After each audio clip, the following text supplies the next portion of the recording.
UP PCS का prelims का syllabus और एग्जाम पैटर्न देख लेते हैं, टॉपिक वाइज एनालिसिस कर लेते हैं कि किस टॉपिक से कितने क्वेश्चन आते हैं और प्रीलिम्स का कट ऑफ निकालने के लिए सबसे इंपॉर्टेंट टॉपिक कौन कौन से हैं। सबसे पहली बात तो ये कि भाई प्रीलिम्स का जो पेपर होता है वो दो स्टेज में होता है। पहला पेपर को बोलते हैं जीएस, दूसरे को बोलते हैं सीसेट।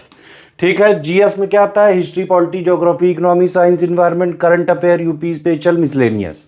ठीक है, जनरल स्टडीज। ठीक, 150 इसमें क्वेश्चन आते हैं, 200 नंबर का ये पेपर होता है, 1/3 इसमें निगेटिव मार्किंग होती है और इसी पेपर पे कट ऑफ बनता है। इसी से आप सिलेक्ट होके मेंस एग्जाम में जाते हैं।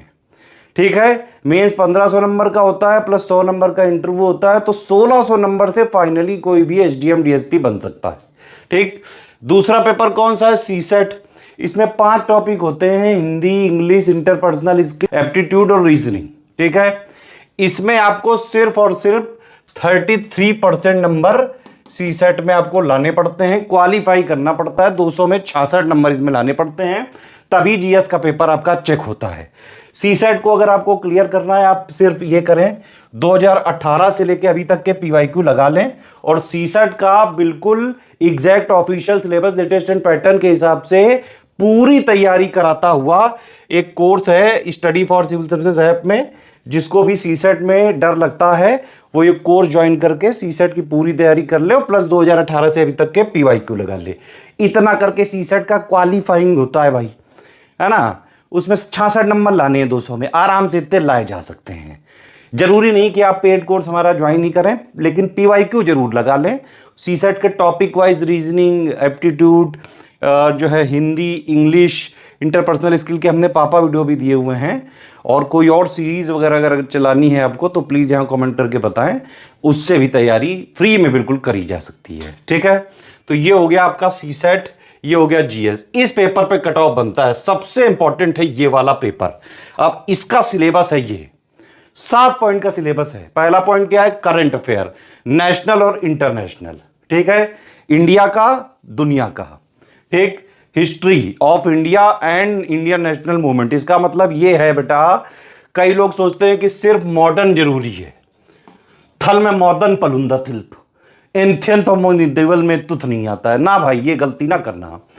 2024 का पेपर आप देखिए, 2023 का पेपर देखिए, 22 का देखिए, आप ये पाएंगे कि ancient is equally important to medieval, is equally important to modern.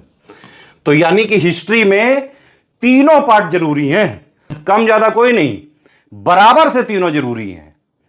कभी कभार हो सकता है कि मॉडर्न के ज्यादा आए, लेकिन कभी यह भी हो सकता है कि एंशियंट के ज्यादा आ जाए, मिडिवल के ज्यादा आ जाए, मॉडर्न से भी हुआ है। अभी लेटेस्ट के जो है आप देखें जरूर पीवाईक्यू। पीवाईक्यू कितना जरूरी है, सिर्फ जो नया पैटर्न वाला है 2018 से अभी तक के जीएस और सीसेट के, मेरे हिसाब से इतना पीवाईक्यू बस काफी है, क्योंकि आजकल पैटर्न एकदम डायनामिक पे चल रहा है। 25 साल 30 साल ये पीवाईक्यू लगाने की कोई जरूरत नहीं है। आप उतने हल्के फुल्के सवाल पूछे नहीं जाते हैं बेटा, है ना। तैयारी अगर आपको सिर्फ जीवन भर करते रहना है तो आप 50 साल के लगा डालो भाई। प्री में आपको यह समझना पड़ेगा कि सबसे कठिन स्टेज है ये प्री। आप समझ रहे हो, 6-7 लाख लोग इसमें बैठेंगे और मैक्सिमम कितने लोग हो सकते हैं प्री में? ज्यादा से ज्यादा 14-15 हजार, बस भाई 15 गुना लोग लिए जाते हैं। सीटें ज्यादा ज्यादा 1000 हो गई, तो 15,000 से ज्यादा लोग थोड़ी ना बैठेंगे। तो सबसे कम सक्सेस रेशियो है प्री में। इसको इतना लाइटली मत लिया करें। जो चीज जरूरी है, जितनी जरूरी है उतनी पढ़नी पड़ेगी, नहीं तो नहीं क्लियर होगा। अगर प्रीलिम से क्लियर नहीं हुआ तो आपका ये मेंस, इंटरव्यू, ये सब टिकट कट गया, खत्म उस साल का सफर। फिर नया जो है, फिर से अगले साल जब वैकेंसी आती है फिर से चालू करना पड़ता है ना। तो प्रीलिम्स को कतई लाइटली ना लें। जीएस पे जो है कट ऑफ बनेगा, लेकिन सीसेट को भी क्लियर करना है, 33% नंबर लाने हैं, क्वालिफाई करना है, ध्यान रखना। तो प्रीलिम्स का जीएस का सिलेबस ये है। पहला है करंट, फिर मैंने बताया history of India, Indian national movement, लेकिन इसमें एंशिएंट, मिडिवल, मॉडर्न तीनों ही इक्वली इंपॉर्टेंट है, ध्यान रखना ये बात। फिर है इंडिया और वर्ल्ड की ज्योग्राफी, ज्योग्राफी में इंडिया की भी विश्व की भी। ठीक है, पॉलिटी एंड गवर्नेंस है नेक्स्ट टॉपिक। फिर है इकोनॉमिक एंड सोशल डेवलपमेंट, जिसमें ज्यादातर करंट अफेयर वगैरह के सवाल आते हैं, बजट, इकोनॉमिक सर्वे से जो है सवाल आते हैं, प्लस इकोनॉमी की न्यूज से आते हैं। ठीक है, environment and ecology, general issues लिखा है इसमें, बायोडाइवर्सिटी वगैरह, बायोडाइवर्सिटी, एसडीजी वगैरह, बड़ा इंपॉर्टेंट टॉपिक है इसका। इन्वायरमेंट में एक एसडीजी की ट्रिक है, पंडित जी वाली ट्रिक मैंने बताई, उसको देख लेना बेटा। हर बार उस ट्रिक से कम 2 सवाल आते ही आते हैं। आप देख लीजिएगा उसको एक बार भाई, देख लेना इस टॉपिक को। एक और टॉपिक में बता दे रहा हूं, कैपिटल, जितनी भी वर्ल्ड में कंट्री हैं उनका नाम और उनकी कैपिटल। अजीब सी कंट्री को ही पूछते हैं, जिसकी कैपिटल पूछ लेते हैं। एक क्वेश्चन आ जाता है इसमें प्री में भाई। प्री जो है फैक्ट्स, डेटा, इसी का खेला है। प्रीलिम्स में स्टैटिक से ज्यादा जो है जरूरत होती है यूपी पीसीएस के फ्लेवर वाले क्वेश्चंस को लगाने की। यूपी पीसीएस कहां पे अपना अटेंशन दे रहा है, आप समझ रहे हो? ये नहीं कि बस जो है जो एक जो लिखा है सिलेबस में वो सिंपली जो है उसका स्टैटिक वाला पढ़ लिया। भाई स्टैटिक को करंट से जोड़ना पड़ता है। सिर्फ करंट अफेयर ही करंट का टॉपिक नहीं होता है। कई बार हिस्ट्री या आर्ट एंड कल्चर का कोई चीज मान लो न्यूज में है तो उसका स्टैटिक वाला पूछ लेते हैं। आप समझ रहे हो? ये लिंक करते हैं। इसीलिए इवन आजकल प्रीलिम्स में सवाल कैसे आने लगे हैं, करंट मान लो ऑबिटोरी हुई भाई, अक्टूबर में कोई जो है किसी की डेथ हो गई भाई, नवंबर में हो गई, दिसंबर में हो गई, है ना, सितंबर में भी हुई थी मान लो किसी की। अब इसमें 4 वो दे देंगे, कह देंगे क्रोनोलॉजी में लगाओ। ऐसे क्वेश्चन, मतलब ये जरूरी नहीं कि आप पूरा पेपर करें।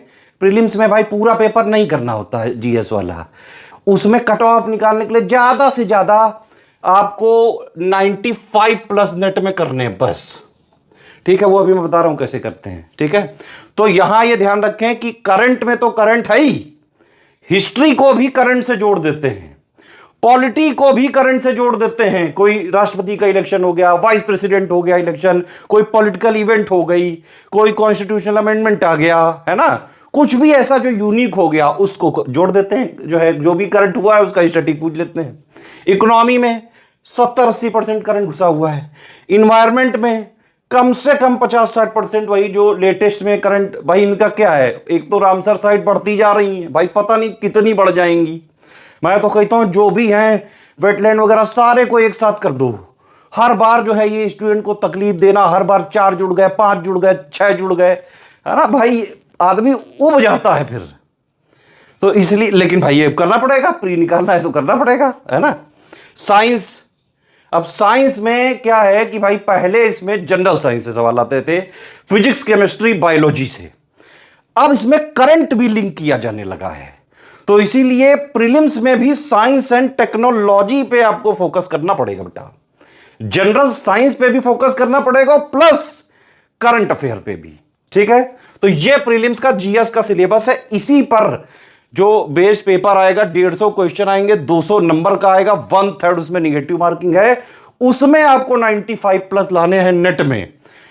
कट ऑफ अगर निकालना है, सेफ साइड रहना है, टारगेट उसके लिए बनाना है सेफ साइड रहने के लिए कम से कम 105 प्लस का, तब जाके कहीं 90-95 प्लस आ पाएंगे। ठीक है, उसके लिए टॉपिक वाइज एनालिसिस है। इसका मतलब यह कि सबसे जरूरी ऊपर है, उससे कम जरूरी, उससे कम जरूरी, इस तरह से मैंने लिस्ट बनाई हुई है। ठीक है, यहां पे आप एक चीज नोट कर रहे होंगे कि प्री में यूपी स्पेशल प्रेफरेंस लिस्ट में सबसे नीचे रखा गया है। आप देखो प्री में कहीं यूपी का नाम है कहीं नाम? भाई सिलेबस में ही नहीं लिखा है इन लोगों ने प्री में। इसीलिए प्रीलिम्स में यूपी स्पेशल से मैक्सिमम 6, 7, 8 सवाल आते हैं। उसमें भी 3-4 सवाल जो है बजट करंट अफेयर से हो जाते हैं, budget current affair economic survey से।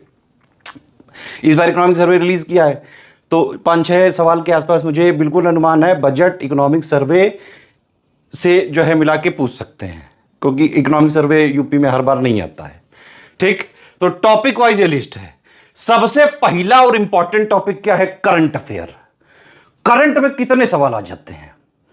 35 से 38 सवाल तक आ जाते हैं बेटा, आपको पता है बात। उसमें 28 से 30 सवाल होते हैं national plus international current affair, 3 से 5 सवाल तक हो जाते हैं यूपी स्पेशल, है ना, और 4 से जो है 5 आप ये समझ लीजिए मोटा मोटा इकोनॉमी से। तो 38 से 40 सवाल आते ही आते हैं, कभी कभार जो है कम भी आ जाता है तो 35। मतलब सबसे ज्यादा वेटेज है आपका करंट अफेयर का। इसको इग्नोर कर दिया प्रीलिम्स में जो है प्रीलिम्स का कट ऑफ निकालना मुश्किल हो जाएगा भाई। तो सबसे पहला सबसे इंपॉर्टेंट कवर कैसे करना है? Simply study for civil services का मंथली करंट अफेयर पढ़ लो भाई। नवंबर 2025 से लेके नवंबर 2026 तक का देख लेना। बल्कि 6 दिसंबर को पेपर है, उसके हम 25 दिन पहले एक आपको पापा वीडियो दे देते हैं करंट अफेयर का। जितना भी प्रीलिम्स के लिए जरूरी है सब कुछ एक जगह कंपाइल करके, यूपी का भी और पूरा टोटल वाला इंडिया इंटरनेशनल का भी, उतना देख लेना, है ना। मंथली अभी देख डालो, मंथली प्लेलिस्ट दी हुई है, स्टडी फ्री में दी हुई है, सारे वीडियो देख डालो। एक होता है, मतलब वीडियो कितने घंटे का होता है भाई, 1 घंटा 30-40 मिनट के आसपास होता है। उसमें शुरू में सेक्शन वाइज होते हैं, वो भी पढ़ना है, फिर उसके एमसीक्यू दिए होते हैं, वो भी पढ़ना है। पूरा वीडियो कॉम्प्रिहेंसिवली कवर करिए, हो सके तो 3 पन्ने के नोट्स बना लो। टॉपर की यही हैबिट होती है। कई टॉपर ने मुझे बताया यूपी पीसीएस में जो करंट अफेयर होता है, चाहे प्री का हो, मेंस का हो, इंटरव्यू के लिए हो, यूपी का हो, इंडिया का हो, टोटल हो, ज्यादातर student study for civil services से पढ़ते हैं। 2024 की टॉपर देख लीजिए, उन्होंने बाकायदा जो है अपना जो एक पूरी लिस्ट दी हुई है, उसमें करंट अफेयर में चाहे वो टोटल हो, चाहे यूपी स्पेशल हो, स्टडी फॉर सिविल सर्विसेज का नाम लिया है। वही नहीं, और भी कई सारे जो है toppers study for civil services का करंट जो है यूपी पीसीएस का अगर आपको पूरा करना है तो स्टडी फॉर सिविल सर्विसेज का मंथली देखना ही पड़ेगा। सिर्फ एक सोर्स है, 10 बार पढ़ लो बस, लास्ट में पापा दे देंगे, उससे रिवीजन कर लेना, वो पूरा एक साथ कंपाइल करके दे देते हैं। ठीक है। दूसरा टॉपिक आप सोच रहे होंगे भाई ये मिसलेनियस को काहे के लिए ला दिया, यहां तो कहीं है नहीं, यहां नहीं है, लेकिन इससे रिलेट करके बहुत सारा डेटा होता है। वो होता है मिसलेनियस में। क्या डेटा होता है भाई? सेंसस हो गया, अर्बनाइजेशन हो गया, है ना, जो है एसआरएस की रिपोर्ट हो गई, है ना, प्लस जो है ये पॉपुलेशन का डेटा हो गया, टूरिज्म का डेटा हो गया, एग्रीकल्चर का डेटा हो गया, मिनरल का डेटा हो गया, बहुत सारा डेटा आता है। कभी बेसिक एनिमल हस्बेंड्री का डेटा आ गया। तो ये सारा सब कुछ है। फिर जो है कई सारे इंस्टीट्यूट्स होते हैं, उसके हेड वगैरह बदल जाते हैं, है ना, उनका फाउंडेशन ईयर थोड़ा बहुत को कि जो है कभी मैथ द फॉलोइंग में पूछ लिया, है ना, कभी 3-4 स्टेटमेंट पूछ लिए, उसी में सारी इंफॉर्मेशन एक एक स्टेटमेंट में पूछ ली। तो इस तरह के आ जाते हैं भाई 17 से 22 सवाल। और इसके लिए हम आपको लास्ट में प्री एग्जाम से करीबन आप ये समझ लीजिए कि 25-30 दिन पहले हम 4 घंटे के आसपास का एक पापा वीडियो दे देंगे, उससे पूरा कवर हो जाएगा ये, है ना। ये पूरा जो मिसलेनियस टॉपिक है हर बार maximum student study for civil services से कवर करते हैं। मैं ही इसका पापा वीडियो बनाऊंगा, टेंशन मत लीजिए, पूरा डेटा अपडेट करेंगे। लेकिन ये मिलेगा एक प्री से ज़्यादा से ज़्यादा 20-25 दिन पहले ही, 1 महीना पहले मान लीजिए आप। ठीक है। फिर नेक्स्ट टॉपिक है हिस्ट्री। तीनों पढ़ना है इसमें। इसमें करिए क्या कि सबसे पहले जो एनसीईआरटी का जो बेसिक है पूरा हिस्ट्री का, उसको हमने पूरा कंपाइल किया है, पूरा रिवाइज और अपडेट किया है 2026 में अभी तक का, और फिर उसमें दिया है समरी।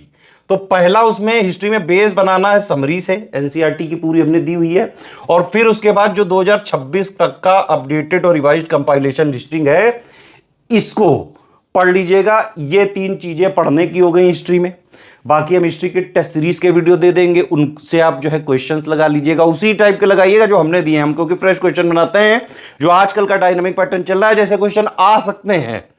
ठीक है। और जितना हम पीवाईक्यू दे देंगे हिस्ट्री का टॉपिक वाइज पापा वीडियो अभी दिया हुआ है, जो है आप उसको देख लो, बस इतने से हिस्ट्री कवर हो जाएगा। पूरे क्वेश्चन आप सही कर सकते हो। 2025 में देखो हिस्ट्री में पूरे के पूरे क्वेश्चन आए हैं, लास्ट के 8 सालों का पूरा प्रूफ वगैरह दिया हुआ है, मिस नहीं होते हैं, है ना। अभी 2-3 साल से तो बिल्कुल एक भी मिस नहीं हो रहा है हमसे। पहले एक आध हो जाते थे, क्योंकि ये यूपी पीसीएस में हिस्ट्री के सोर्स से स्टैंडर्ड बुक नहीं रखते हैं, बहुत जगह मूवमेंट करते रहते हैं। कई ऐसे अनकन्वेंशनल एग्जाम से ये लोग क्वेश्चन निकालते हैं आयोग वाले। हम लेकिन जो है बिल्कुल कट्टर फॉलोअर हैं, जहां जहां आयोग जाता है भाई उसकी जो है पीछे पीछे करते हुए हम भी चले जाते हैं। भाई हमें अपने स्टूडेंट्स का ये पूरा क्वेश्चन जो है सही कराना होता है। तो इसमें समरी, कंपाइलेशन, लिस्टिंग अगर आप पढ़ लोगे बेटा, पढ़ने वाला पार्ट हिस्ट्री का उतना ही है प्रीलिम्स में। एंशिएंट, मिडिवल, मॉडर्न के सारे most important topic, repeated topic, जो यूपी पीसीएस का फेवरेट एरिया, सब उसमें हमने दे दिया। और जरूरी है ये 25-26 आते हैं, जब लास्ट के मान लो 1 महीना बचा हो, है ना, तब आप सिर्फ लिस्टिंग पे फोकस करें, और जहां जहां टेबल्स वगैरह दी हुई हैं कंपाइलेशन या लिस्टिंग में, वहां फोकस करें, बॉक्स वगैरह बने हुए हैं वो फोकस करें। अब देखो इससे कितने क्वेश्चन हो गए, 38 और लगभग 20, है ना। तो ये लगभग 55 से 60 क्वेश्चन तो इन्हीं दोनों टॉपिक से हो गए। हिस्ट्री भी कवर कर ली मान लो अच्छे से, 55 से 60 आप समझ रहे हो, और फिर उसके बाद 25 ये, यानी 80-85 इन्हीं तीनों से हो गए, है ना।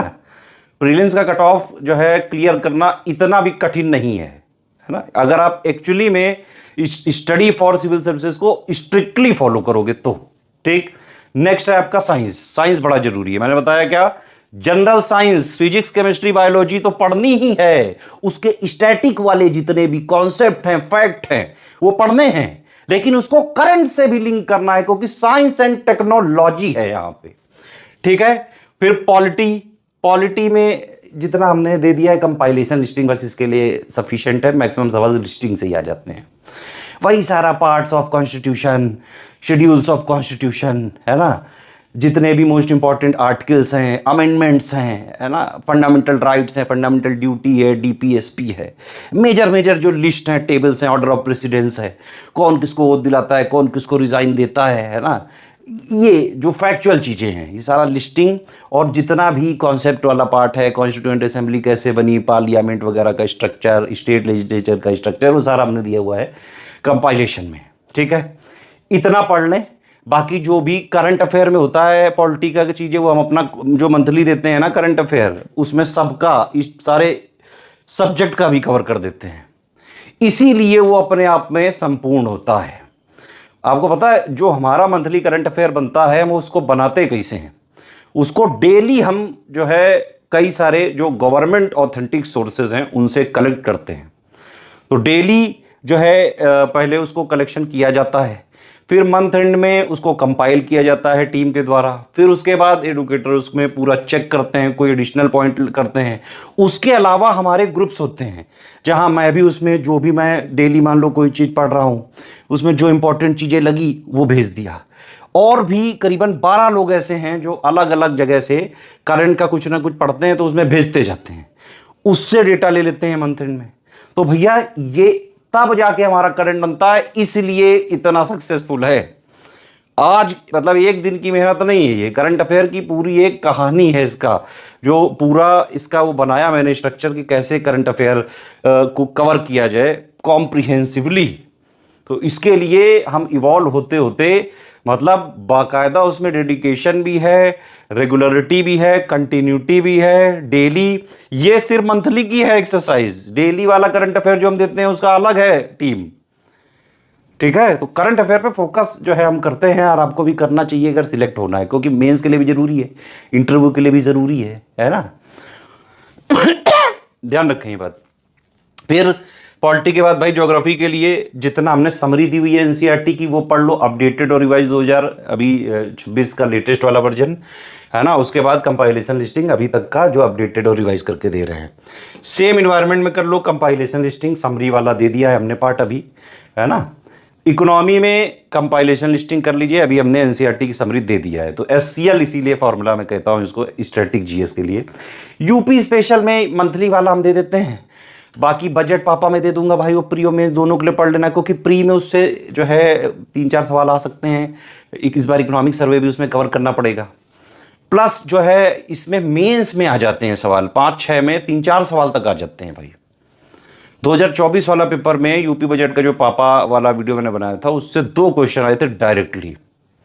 ठीक है, तो इसीलिए बजट का पापा वीडियो आप इग्नोर मत करिएगा, क्योंकि प्री के लिए भी जरूरी होता है, वो मेंस के लिए भी जरूरी होता है, और इंटरव्यू के लिए भी। भाई देखो एक बात समझो, जो भी स्टूडेंट लोग हैं, कि इकोनॉमिक सर्वे और बजट बेहद इंपॉर्टेंट डॉक्यूमेंट हैं आप लोगों के लिए, यूपीपीसीएस की तैयारी वाले समझे ध्यान से इसको। क्योंकि इकोनॉमिक सर्वे क्या करता है कि पिछले साल गवर्नमेंट ने क्या किया, कौन सी स्कीम लॉन्च करी, कहां पैसा खर्चा किया, कौन कौन से सेक्टर्स में जो है गवर्नमेंट ने इंटरेस्ट दिखाया, जो है पार्टिसिपेट किया, जो भी पिछले बजट में अनाउंसमेंट किए थे वो कहां कहां उतारे, है ना, किस वर्ग को क्या सहायता दी। ये सब कुछ पिछले जितना भी साल का जो चिट्ठा है पूरा, वो इकोनॉमिक सर्वे में है। एग्रीकल्चर में क्या हुआ, इंडस्ट्री में क्या हुआ, सर्विस सेक्टर में क्या हुआ, एक्सपोर्ट कितना हुआ, इंपोर्ट कितना किया, सब कुछ दिया हुआ है इकोनॉमिक सर्वे में। उसमें चैप्टर वाइज होता है डेटा, है ना। वो मैं आपको जो है पढ़ के जितना यूपीपीसी के लिए ज़रूरी होगा वो मैं यूनियन बजट पापा में बता दूंगा। ठीक है, तो इकोनॉमिक सर्वे भी आप पढ़ें, प्लस बजट यूपी वाला और यूनियन वाला भी पढ़ें, क्योंकि भाई यूपीपीसीएस का पेपर है तो यूपी तो पढ़ना ही है ना। और बजट जो होता है वो आने वाले साल में क्या क्या योजनाएं हैं सरकार की, कहाँ कितना पैसा लगाने जा रही है, किस सेक्टर में कितना लगाएगी, कितनी जॉब जनरेट करेगी, या जो भी बजट के अनाउंसमेंट होते हैं, है ना। तो ये दोनों बड़ा इंपॉर्टेंट होते हैं। ये सिर्फ इकोनॉमी के करंट अफेयर के लिए इंपॉर्टेंट नहीं, बहुत सारी चीज़ें इसमें ऐसी भी होती हैं जो अदर सब्जेक्ट के लिए, मिसलेनियस वगैरह के लिए भी इंपॉर्टेंट होती हैं। इकोनॉमिक सर्वे में ही मान लो इन्वायरमेंट से रिलेटेड कुछ चीज़ बोल दी तो इन्वायरमेंट के लिए हो गया वो, है ना। तो इसीलिए ये दोनों रिपोर्ट को जरूर पढ़ा करें, प्लस कुछ और रिपोर्ट है यूपीपीसीएस के स्टूडेंट को पढ़नी चाहिए। कौन कौन सी? जैसे यूएन पॉपुलेशन वाला डेटा हम देते हैं लास्ट में, टूरिज्म वाला डेटा हम देते हैं लास्ट में एग्जाम से पहले, एनर्जी का डेटा मैं देता हूं, इकोनॉमी का डेटा देता हूं, इकोनॉमी पापा वीडियो जो होता है। इस बार इकोनॉमिक सर्वे वाला भी हम जो है बजट में क्लियर कर देंगे। सेंसस हो गया, अर्बनाइजेशन हो गया, प्लस जो भी छोटी मोटी रिपोर्ट हो गई, बेसिक एनिमल हस्बेंड्री हो गया, लाइव स्टॉक सेंसस हो गया, प्लस और भी जो भी होगा हम बताएंगे। एग्रीकल्चर का लेटेस्ट प्रोडक्शन डेटा हो गया, मिनरल का हो गया, रिजर्व का प्रोडक्शन का डेटा, उसके लिए बाकायदा एनुअल मिनरल की जो है प्रोडक्शन रिपोर्ट आती है, मिनरल की ईयर बुक आती है, सारे से मैं कंपाइल करके देता हूँ। ठीक है, तो ये टॉपिक वाइज एनालिसिस है। अब आप इससे देख लो कि भाई यही 3 टॉप के जो है करंट मिसलेनियस और हिस्ट्री करके 80 के आसपास सवाल जो है 80-85 तो आप इतने से ही कर सकते हो। ठीक है, और बाकी क्या बिल्कुल ही तो नहीं छोड़ दोगे। तो कट ऑफ के लिए आप ये करें भाई, सबसे पहले करंट और मिसलेनियस इसको तो पक्का कर लें, करीबन 55 से 60 सवाल यहां पे हो गया। बाकी जो भी आपको टारगेट है भाई 95 प्लस का टारगेट होना चाहिए, तभी कट ऑफ के आसपास पहुंच पाओगे, वो सब इनसे पूरा करें, है ना। मान लो साइंस अच्छी नहीं है तो पॉलिटी ठीक से पढ़ डालो भाई, पॉलिटी में भी 20-22 सवाल आ जाते हैं, एक भी पकड़ लिया अगर, इसके अलावा देखो टारगेट पूरा, है ना। बाकी में भी इन्वायरमेंट बहुत छोटू सा सब्जेक्ट होता है, छोटे मोटे जो भी इसमें मैंने बताया, जैसे रामसर साइट जुड़ जाती है, कभी जो है कोई जो भी ये रिजर्व वगैरह हैं, है ना, ये जुड़ गया, नेशनल पार्क हो गया, कोई टाइगर रिजर्व बन गया, ये सब जो है करंट अफेयर होता है। ठीक है, तो कट ऑफ के लिए भाई ये दोनों जरूरी है, बेहद जरूरी है।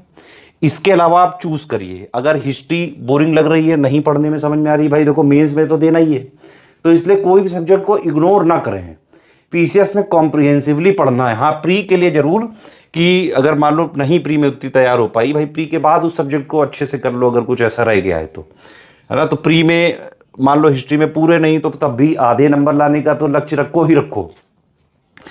साइंस में अच्छे हैं तो साइंस में आ जाएगा। बाकी हमारा करंट आप देख रहे हो, हमारा जो साइंस का जो है समरी कंपाइलेशन लिस्टिंग देख ली, तो पूरे साइंस के क्वेश्चंस आपके इसी से कवर हो सकते हैं। पॉलिटी मैंने बता दिया, कंपाइलेशन लिस्टिंग से हो जाएगा, है ना। तो इस तरह से ये टॉपिक वाइज एनालिसिस है, एक बार इसको जरूर देखें।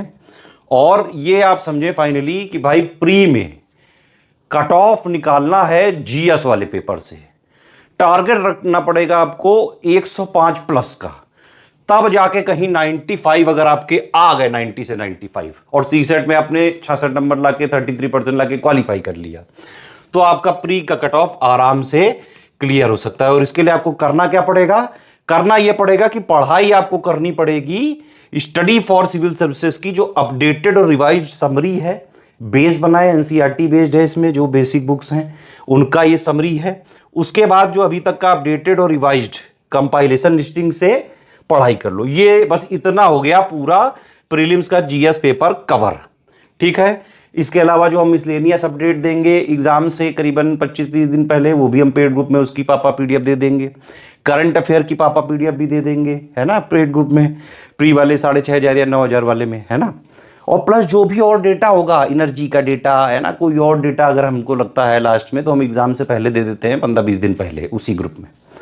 ये पढ़ना है, यहां से सिर्फ आपको प्रैक्टिस करनी है एससीएस की पेड क्विज से। डेली प्रैक्टिस करें, क्योंकि हैबिट बन जानी चाहिए। एग्जाम का दिन कोई खास नहीं लगना चाहिए सिर्फ यही लगना चाहिए कि भाई जैसे डेली पेड क्विज लगाते हैं या टेस्ट सीरीज लगा रहे हैं, वहां भी आपको यही लगना चाहिए कि एससीएस की पेड क्विज या टेस्ट सीरीज लगा रहे हैं। इसीलिए हम हर आयाम के क्वेश्चंस देते हैं, हर आयाम के क्वेश्चंस की प्रैक्टिस कराते हैं और सिलेबस को 3 आयाम पे खत्म करते हैं। पढ़ाई वाला ये दे दिया SCL, summary compilation listing updated revised. ठीक है, प्रैक्टिस के लिए, डेली प्रैक्टिस के लिए, हैबिट बनाने के लिए पेड क्विज करवा दी, उसी टाइप के क्वेश्चन की जैसे आयोग में पूछे जा रहे हैं या पूछे जा सकते हैं। फिर सिलेबस का तीसरा आयाम क्या है? पूरे सिलेबस को जो हमने एससीएल के फॉर्म में दिया था, वो क्वेश्चन आंसर फॉर्म में टेस्ट सीरीज में दे दिया। 35 टेस्ट सीरीज देते हैं, टॉपिक वाइज और फुल लेंथ वाली। बस इससे पढ़ लो एससीएस की समरी कंपाइलेशन लिस्टिंग से, प्रैक्टिस कर लो पेड क्विज टेस्ट सीरीज से। आराम से ये 3 चीज करके प्री का कट ऑफ निकाला जा सकता है। इन 3 चीज जो एससीएल है, पेड क्विज टेस्ट सीरीज, इन 3 से मिला के हर बार 125 से 135 क्वेश्चन आते हैं। लास्ट प्री में 134 आए थे, इसका प्रूफ दिया हुआ है टेलीग्राम में। इतना करके प्री का कट ऑफ आप आराम से क्लियर कर सकते हैं। रिवीजन जरूर करते रहें, मंथ में 2 बार पढ़ते रहें। डेली का एटलीस्ट जो है 6 घंटे पढ़ने का टारगेट रखें। ठीक है, पढ़ने का, और उसी में जो है समझ लीजिए कि करीबन 1.5 से 2 घंटे प्रैक्टिस का। ठीक, ये सब आपको जो है हमारे नंबर पे मिल जाएगा। समरी, कंपाइलेशन, लिस्टिंग, पूरा पढ़ने वाला है ना, और पेड क्विज और टेस्ट सीरीज प्रैक्टिस करने के लिए, ये डेली हैबिट बनाने के लिए, और ये पूरे सिलेबस का निचोड़ है क्वेश्चन आंसर फॉर्म में। सिलेबस को 3 आयाम पे हमने कवर कर दिया, पढ़ा भी दिया वही चीज, डेली भी प्रैक्टिस करा दी, और ओवरऑल जो है मोस्ट इंपॉर्टेंट क्वेश्चंस के माध्यम से सारा जो है दे दिया आपको स्टैटिक डायनामिक को लिंक करके। ठीक है, इसमें आराम से मैंने बताया 125 से 135 क्वेश्चन डायरेक्टली आ जाते हैं। पिछली बार 134 आए थे, प्रूफ दिया हुआ है टेलीग्राम में। टारगेट रखना है 105 का, तब आपके आराम से 95 के आसपास भी आ गए तो कट ऑफ बन जाता है। भाई इसमें तो 4-5 क्वेश्चन एक्स्ट्रा ही लेके चलना, क्योंकि समस्या ये होती है कि प्री जब होता है ना, इसके बाद ये लोग प्रोविजनल आंसर की जारी करते हैं आयोग 2-3 दिन बाद। अब प्रोविजनल आंसर की से मैक्सिमम स्टूडेंट सब मिला लेते हैं भाई, है ना, और फिर जो है उसके साथ ही नोटिस में आयोग ये लिख देता है कि अगर किसी को किसी क्वेश्चन में कोई डाउट लग रहा है, कोई डिलीट कराना है या किसी का आंसर बदलाना है, तो भाई आप भेजो, सोर्स भेजो। अब वो सब स्टूडेंट भेजते हैं, तो आयोग क्या करता है, उसके बाद कुछ क्वेश्चन को डिलीट कर देता है, कुछ के कोई जो है आंसर मॉडिफाई कर देता है, जो कि प्रोविजनल आंसर से डिफरेंट होते हैं। ठीक, फिर आयोग ने जो ये मॉडिफाइड आंसर की दी, इसके हिसाब से रिजल्ट निकाल देता है। समस्या क्या है, स्टूडेंट ने नापा हुआ है प्रोविजनल आंसर की से, वो लास्ट तक यही कहता रहता है कि भाई मेरे तो इतने आ रहे थे, है ना। अब आयोग की गलती यहां पे क्या है कि वो मॉडिफाइड आंसर की दिखाता नहीं है, जबकि रिजल्ट उसी के बेस पे देता है। अगर आयोग मॉडिफाइड आंसर की दे दे स्टूडेंट को, तो स्टूडेंट उससे चेक कर ले, तब उसका कंफ्यूजन एकदम क्लियर हो जाए कि भाई इतने आने चाहिए। और फिर जो है मार्कशीट भी अगर प्री के बाद आयोग जो है दे दे, ट्रांसपेरेंसी भी बनी रहेगी, स्टूडेंट अपनी एनालिसिस भी कर लेगा कि हाँ भाई अच्छा ये कमी रहेगी, और फिर नेक्स्ट वाली तैयारी में तुरंत लग भी जाएगा। स्टूडेंट का बहुत लॉस हो जाता है, क्योंकि आयोग जो है मॉडिफाइड आंसर की नहीं देता है।